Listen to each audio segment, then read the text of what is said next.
Irmãos, graça e paz.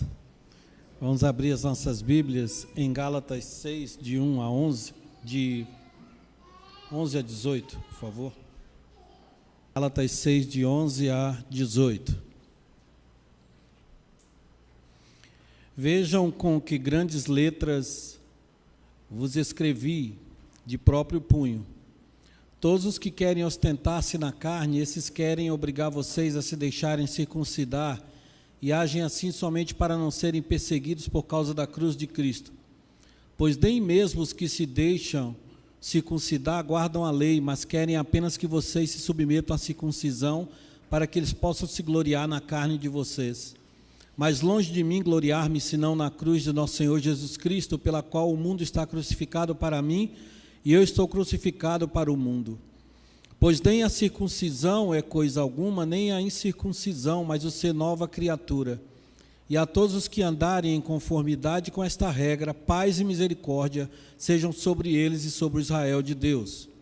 Quanto ao mais, ninguém me moleste, porque eu trago no corpo as marcas de Jesus.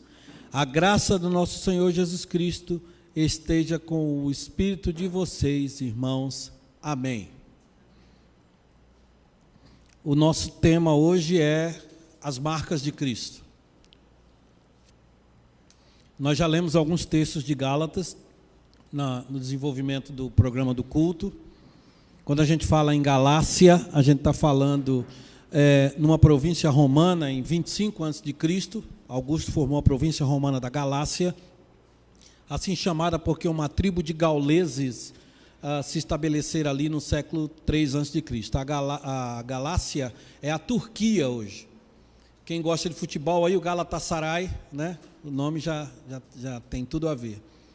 Era a transição do judaísmo para o cristianismo, ou seja, a dificuldade de relacionamento entre os judeus e os não-judeus. Os judeus, alguns falsos profetas, Paulo fala sobre eles no capítulo 6, queriam que os judeus praticassem ritos judaicos para serem aceitos como cristãos.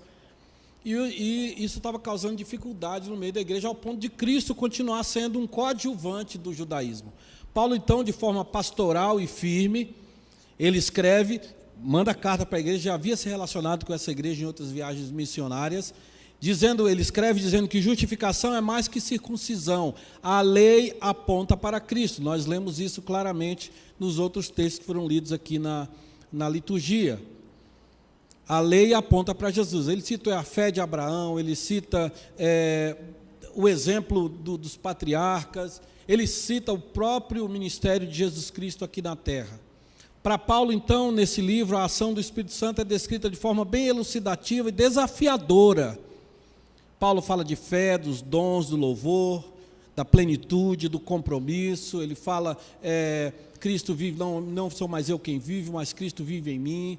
Temos Gálatas 5, o fruto do Espírito e as obras da carne. Então, Paulo, ele mostra, como disse o reverendo Felipe no início, a excelência do Evangelho de Jesus diante de qualquer outro sistema religioso. E aí chegamos ao versículo 17, em que ele diz, já é no final da carta, viu, irmãos? Em que ele diz assim, de agora em diante ninguém me perturbe, porque trago no meu corpo as marcas de Jesus. Quando ele diz ninguém me perturbe, ou em algumas versões aí, ninguém me moleste, a palavra que ele usa, a palavra corpus, ou corpus, é problemas. Em outras palavras, como dizia aquele personagem antigo da escolinha do professor Raimundo, né? Não me venham com churumelas, né? Porque eu trago no corpo as marcas de Jesus. Olha, gente, eu já argumentei tudo que tinha que argumentar.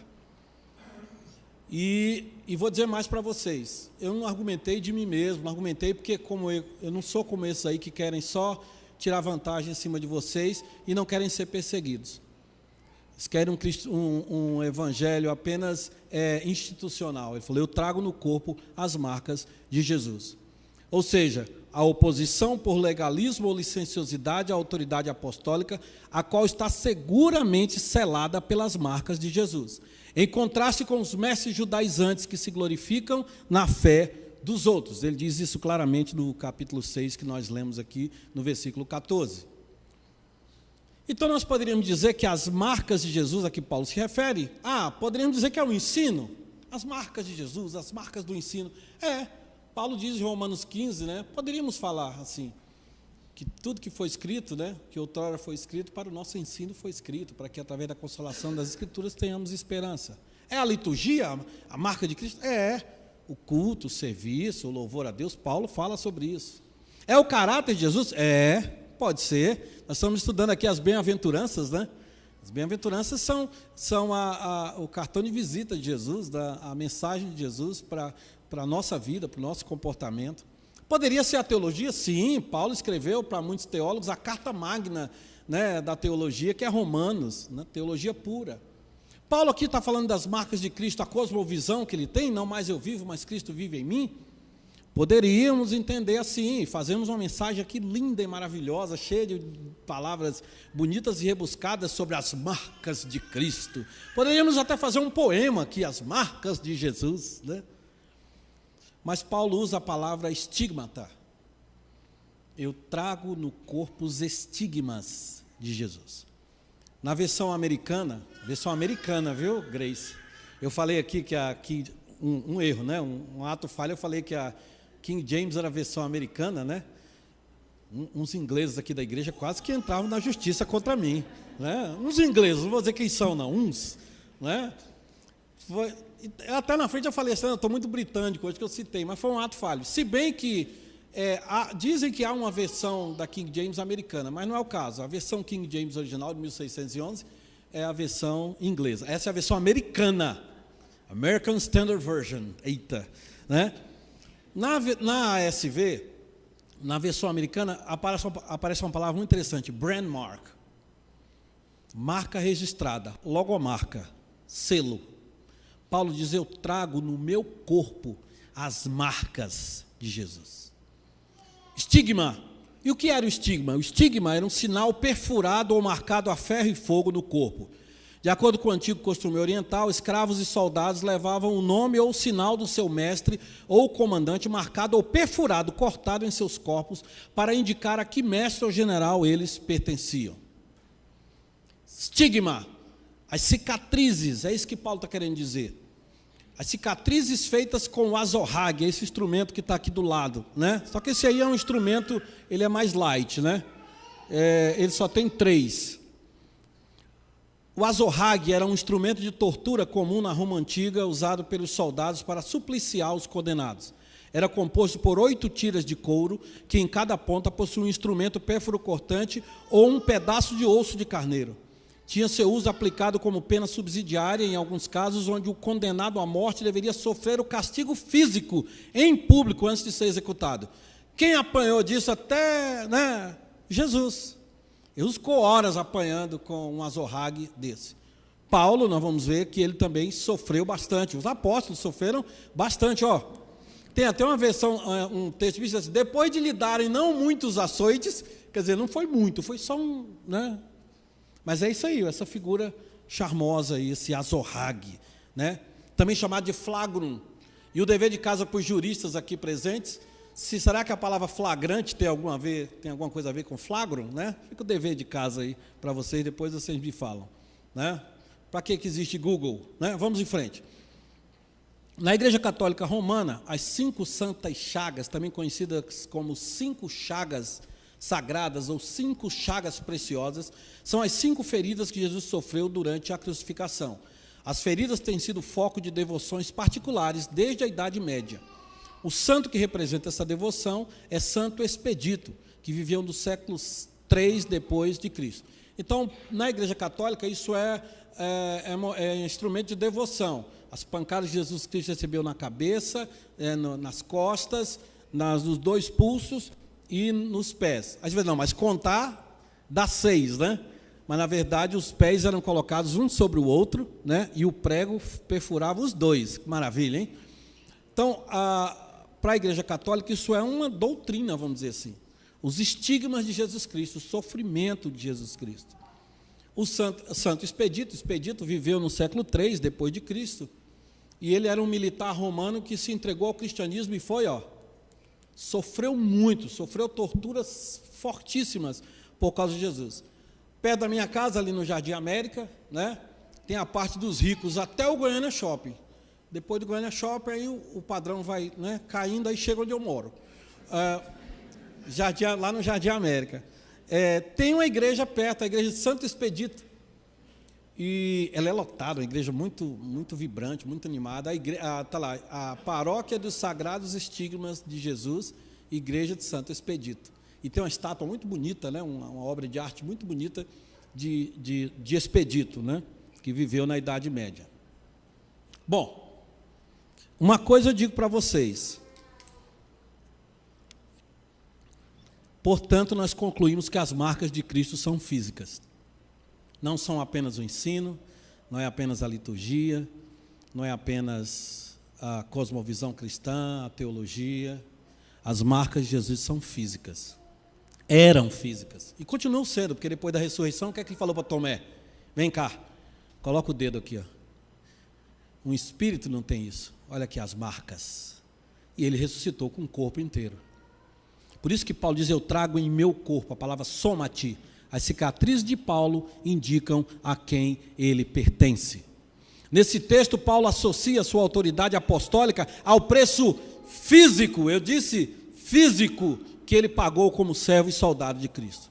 Os mestres judaizantes se glorificavam na marca da circuncisão e na carne dos seus seguidores. Paulo se alegra nas marcas do sofrimento por Cristo em seu próprio corpo. Foi o que nós lemos aqui no início, no texto de Gálatas 4. Paulo se alegra nas marcas do sofrimento por Cristo em seu próprio corpo. As marcas de Jesus são, sim, marcas físicas. 2 textos só para ilustrar isso, irmãos. Vejam aqui, por favor, nessa versão que eu coloquei. Olha o que Paulo diz em 2 Coríntios 11, 24 a 27. Eu já recebi dos judeus, 5 vezes 40 açoites menos 1. Por 3 vezes já fui espancado com varas, uma vez fui apedrejado, 3 vezes sofri naufrágios, passei uma noite e um dia à deriva no mar profundo, muitas vezes em viagens, em perigos de rios, em perigos de assaltantes, em perigos dos da minha nação, em perigos dos gentios, em perigos da cidade, em perigos do deserto, em perigos no mar. Para mim o pior perigo, em perigo entre falsos irmãos. Para mim esse é o mais difícil. Em trabalho e fadiga, muitas vezes em vigília, em fome e em sede, em jejuns, muitas vezes em frio e nudez. Além das coisas de fora, a cada dia me vêm preocupações com todas as igrejas. E para quem já está na dúvida aí, 40 açoites menos 1, né? É porque o judeu ele era tão legalista que para mostrar para o condenado que ele não tinha errado a conta, ele dava menos 1. Eles eram tão legalistas. Por isso que Paulo fala, vocês são tão, né, esses açoites de vocês, já levei várias vezes, 5 vezes, né? 39, não são 40, 39, né? Na 39ª eles paravam, puro legalismo, preciosismo, mas a pancada era a mesma. Colossenses 1, 24, olha que coisa interessante, Paulo diz, agora me alegro nos meus sofrimentos por vós, pela igreja, e cumpro na minha carne. Então o sacrifício é físico. Eu cumpro na minha carne o restante das aflições de Cristo. Cristo já foi aos céus, mas agora o combate de Cristo é meu, a marca de Cristo é minha, o compromisso de Jesus é meu, em benefício do seu corpo, que é a igreja. Ora, se Jesus tem marca, por que a igreja não vai ter? E aí eu quero partir já para o final, né? Confesso aos irmãos que eu orei a semana toda, antes de compartilhar com os irmãos o que esse texto fala a mim. Até estava sentado ali, comentei com a Júlia, pai, quem é que vai pregar domingo? Eu falei, sou eu. Aí ela disse, eu não vou poder vir. Eu falei, não tem problema não, filha, vamos orar, eu vou orar. Porque você pode dizer assim, Valvir, mas essas marcas são as marcas do apóstolo. Estão falando, né, anos 50, depois de Cristo, do primeiro século, faz muito tempo. Isso aí não tem mais nada a ver. Eu até posso concordar com você. As marcas hoje são outras. Mas existem as marcas do apóstolo, mas existem as nossas marcas. Estava vendo o filme ali do Mateus e da Aline, né? Eles devem ter marcas. Eu tenho marcas, né, do tempo lá nas incursões do Milad, Conheço o pessoal do Novas Tribos, o que eles sofrem, né? De oposição dos antropólogos, etc, etc, etc. Eu tenho certeza que, se você conversar com o Matheus Aline, eles devem ter marcas físicas, né? Você não constrói uma casa sem furar o dedo, sem ter uma crise renal, né? Adaptação alimentar, adaptação do clima, carapanã, né? Mosquito, malária. Conversa com o Ronaldo Lidório. Quantas malárias ele já não pegou? Cada um de nós tem as suas marcas, mas o que esse texto me chama a atenção é que as marcas são marcas físicas, não são marcas teológicas, litúrgicas, são marcas físicas. Estou dizendo, não vamos ficar ali os presbíteros, cada um com a zorrague, né? E o irmão vai saindo. Vamos ter agora, alguns monges da Idade Média pensavam assim, eles andavam se flagelando, né? Flagiam, né? Não precisa, né? Aí você está com raiva do irmão, capricha mais Não estou dizendo isso, mas nós estamos vivendo hoje um cristianismo sem marcas, sem sacrifício físico. Eu estava lá no congresso da Agência Presbiteriana de Evangelismo e Comunicação, 1.400 líderes ministeriais, pastores, presbíteros, missionários de ministério infantil, ministérios transculturais, APMT, 1.400 pessoas. E às 5 da manhã nós nos reunimos para orar. E era lotada, a casa ficava lotada, o salão ficava lotado. E depois a gente ficava conversando por ali. E conversando com os líderes, com os pastores, sabe qual é o grande clamor dos pastores, dos líderes ministeriais hoje no Brasil? É uma geração de cristãos que não querem o sacrifício físico. As marcas do apóstolo são marcas físicas. As marcas de Jesus são marcas físicas. A pergunta é, quais são as nossas marcas físicas? Eu não estou dizendo, número 2, que aproveitar as coisas boas que a vida e o trabalho nos proporcionam, a nós e as nossas famílias, eu não estou dizendo que é o pecado em si, não é o pecado em si. Mas eu fico muita pena, às vezes, do irmão falar, eu não vim porque eu estava em Caldas Novas, cheguei tão cansado que não pude vir, né? Eu não vim porque pareceu uma visita lá em casa, e nós comemos um bacalhau com vinho, eu não pude, eu fico com a pena do irmão, tenho vontade de chorar, sabe? Eu não estou dizendo que isso é pecado, estou dizendo, eu estou contando já os meses para eu ir para Recife, a casa da minha mãe é 800 metros do mar, de férias, estou contando nos dedos, assim, e no dinheiro também, né? Contando e tal, e contando nos dedos, ver quanto é que vai dar, fazendo conta, né, e tal, oferta, vou tocar, tem que ter uns lugares para eu tocar aí, para dar uma grana, para eu guardar. Eu vou 1 mês na praia, suco de limão flex, vou descansar, irmãos. Eu não estou dizendo que essas coisas são pecado, mas o grande clamor da liderança hoje, e eu estou falando isso não é só para essa igreja, está sendo gravado, e a gente fala para 80, 100 pessoas, mas depois o triplo desse número ouve. Mas o problema é que estamos nos guiando pelo mínimo de oferta a Deus, ao invés de buscarmos o máximo. Tem muita viúva rica dando oferta de viúva pobre. Jesus estava lá em frente ao cofre, né, o gasofilácio, olhando, e Jesus era engraçado. Jesus ficava ali olhando, opa, tudo bem? Você curou meu cunhado, legal, beleza. Jesus ali, eu disse, Senhor, vocês viram a oferta dessa mulher aqui? Ela deu tudo que tinha. Ela deu tudo que tinha. Mas e a viúva que tem muito e dá só um pouquinho? Então hoje você está calculando o mínimo que você pode dar para Deus em termos de sacrifício. Eu estou falando de sacrifício físico, viu, irmão? Quando eu falo sacrifício físico, eu estou falando de tempo. Ai do líder ministerial para pedir para você, ou quando eu falo você de uma forma genérica, chegar aqui às 5h30, culto é às 7. Não. Ai do líder ministerial que pediu para marcar uma reunião durante a semana, porque ninguém pode, é muito sacrifício. Eu já vi alguém dizer assim, a gente trabalha, ainda tem a igreja.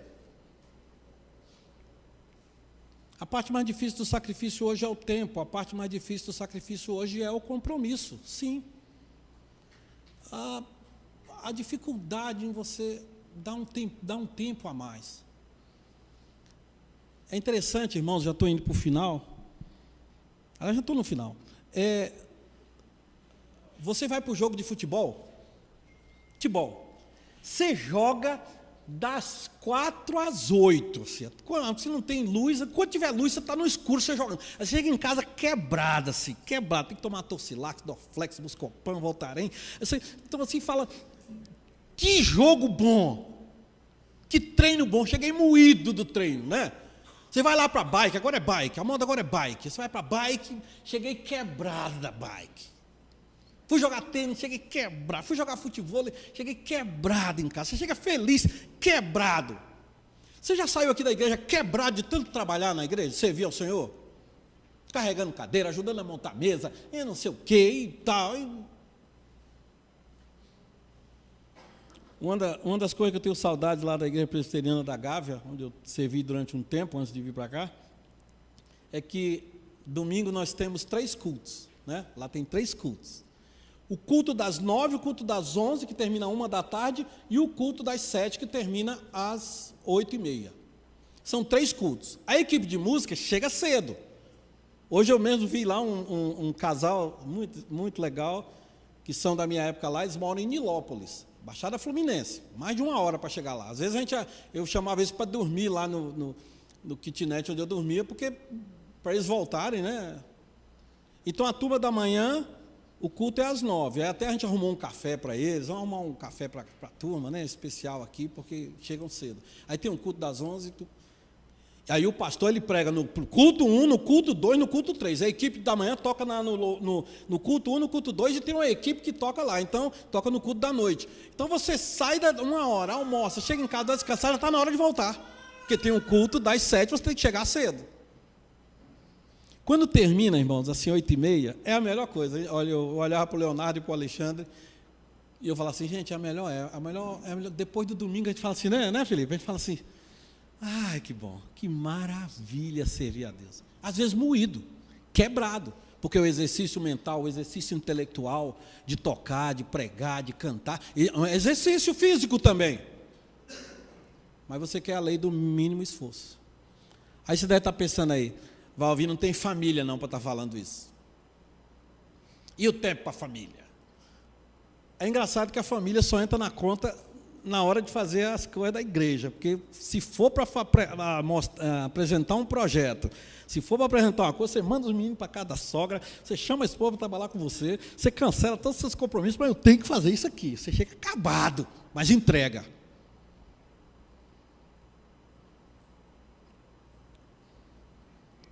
Será que nós não precisaríamos dar um pouco mais de sacrifício para as coisas de Deus? De terminarmos assim a semana quebrado, e às vezes a gente sai daqui cansado, e no outro dia, 5h30 da manhã, você tem que estar acordado para levar os meninos na escola, é assim. Mas uma alegria no coração. Paulo diz, eu me alegro dos estigmas, eu fico feliz em poder me quebrar. Nós cantamos aqui, a professora Grace tocou, nós cantamos aqui de boca aberta, né? Todo o meu ser não considero meu, como é o resto? Quero gastá-lo no serviço. O que é gastar? Por isso, ponto 6, isso sobrecarrega e desanima as lideranças e atrapalha o crescimento da igreja, o corpo de Cristo. A igreja, como agência do reino de Deus, tem o seu crescimento diretamente proporcional aos estigmas dos seus membros. Paulo, quando diz, eu trago no corpo as marcas de Cristo, ele está mostrando o compromisso que ele possui, que ele tem, por causa da gratidão, como nós lemos aqui, ao que Jesus fez por mim, a salvação. Uma das provas de que eu sou salvo, que eu quero servir a Deus, é o meu compromisso no corpo. Rogo-vos, pois, irmãos, pela misericórdia de Deus, que apresenteis os vossos corpos, soma-te, por sacrifício vivo, santo e agradável a Deus. O sacrifício é físico, meu irmão. Gostaria de trazer outra palavra, mas foi essa que Deus me deu. Nós queremos, como diz o hino, todo o meu ser não considero meu, quero gastá-lo no serviço teu. E isso é bom, e isso é agradável. Isso faz com que o coração de Deus se alegre. Isso faz com que o evangelho seja pregado e o nome de Jesus seja glorificado. Quero terminar com a última palavra de Paulo, né? A última palavra de Paulo. Paulo tem as marcas dele. eu estou buscando as minhas. Qual é a sua? Qual é o seu sacrifício? Paulo termina dizendo assim, irmãos, que a graça do nosso Senhor Jesus Cristo seja com o espírito de vocês. Amém. Ora, Paulo está bem doido.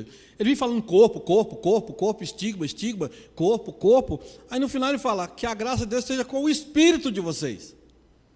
É porque uma palavra dessa, que nos lembra das marcas de Jesus, dos estigmas de Jesus, do sacrifício de Jesus, do compromisso de Jesus, só pode ser discernido espiritualmente. Porque fisicamente tem dia que nem eu quero. O próprio Jesus falou assim, Pai, se possível, passa de mim esse cálice, sem que eu beba. Porém, seja feita a tua vontade e não a minha. Ele diz, a minha comida e a minha bebida fazer a obra daquele que cumprir a vontade daquele que me enviou e realizar a sua obra. Tem a minha vontade. A minha vontade, às vezes, é não vir, é não fazer, é fazer o mínimo, é fazer mais fácil, é fazer menos.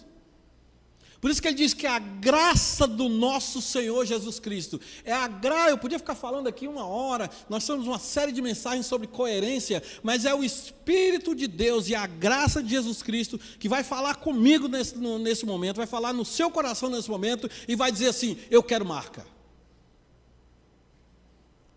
Eu não achei um texto do reverendo Shed muito bonito, em que ele diz que nós vamos chegar, quebrado, estrupiado, uns faltando perna, um faltando um braço, mas nós vamos chegar.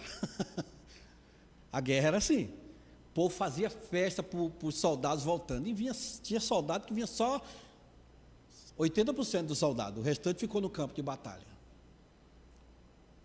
Como eu disse, não estou falando de marcas de flagelo, poderia ser, se você for na Armênia, se você for na Albânia, né, se você for na Indonésia, a marca dos cristãos. Nós estamos orando por um pastor, né, que levou uma surra, e ele está lutando pela vida. Eu vou até ligar para o reverendo Jadas saber como é que ele está. Nós estamos orando por ele.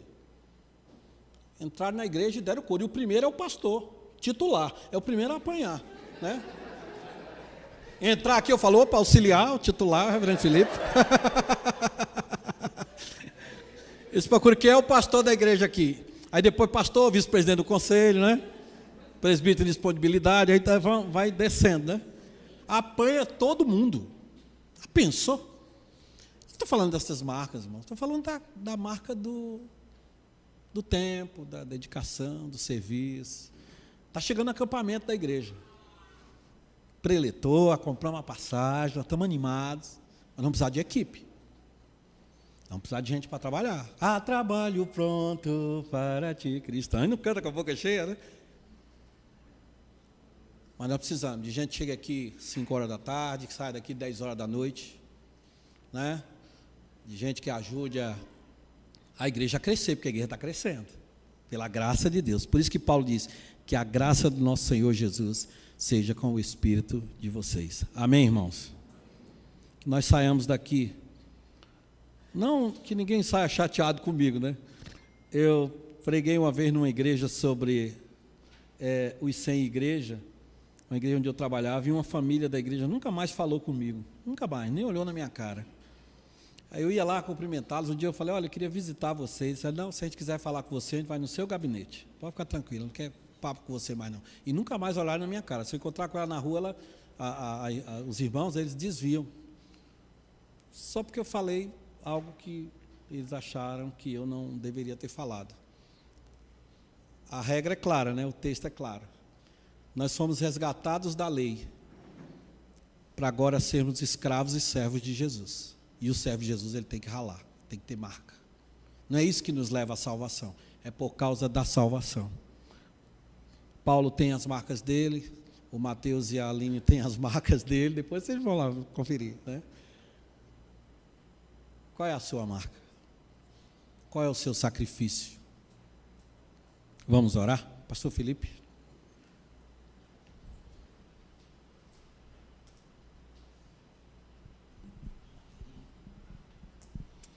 Amém, irmãos. Vamos orar?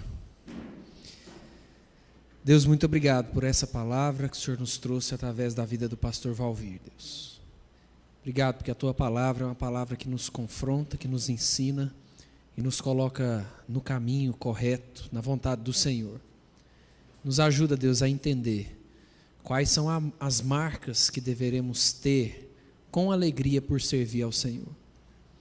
Nos ajuda, Deus, para que possamos cumprir a vontade do Senhor, entendendo que nós somos sacrifício vivo diante do Senhor. E nós queremos, de fato, nos colocar à disposição da Tua vontade. Que nessa noite, Deus, através dessa palavra, o Senhor possa transformar corações, incomodar pessoas, para que possamos sair daqui entendendo que sofrer e nos dedicarmos pela causa do Senhor é, na verdade, um grande privilégio nosso, Deus.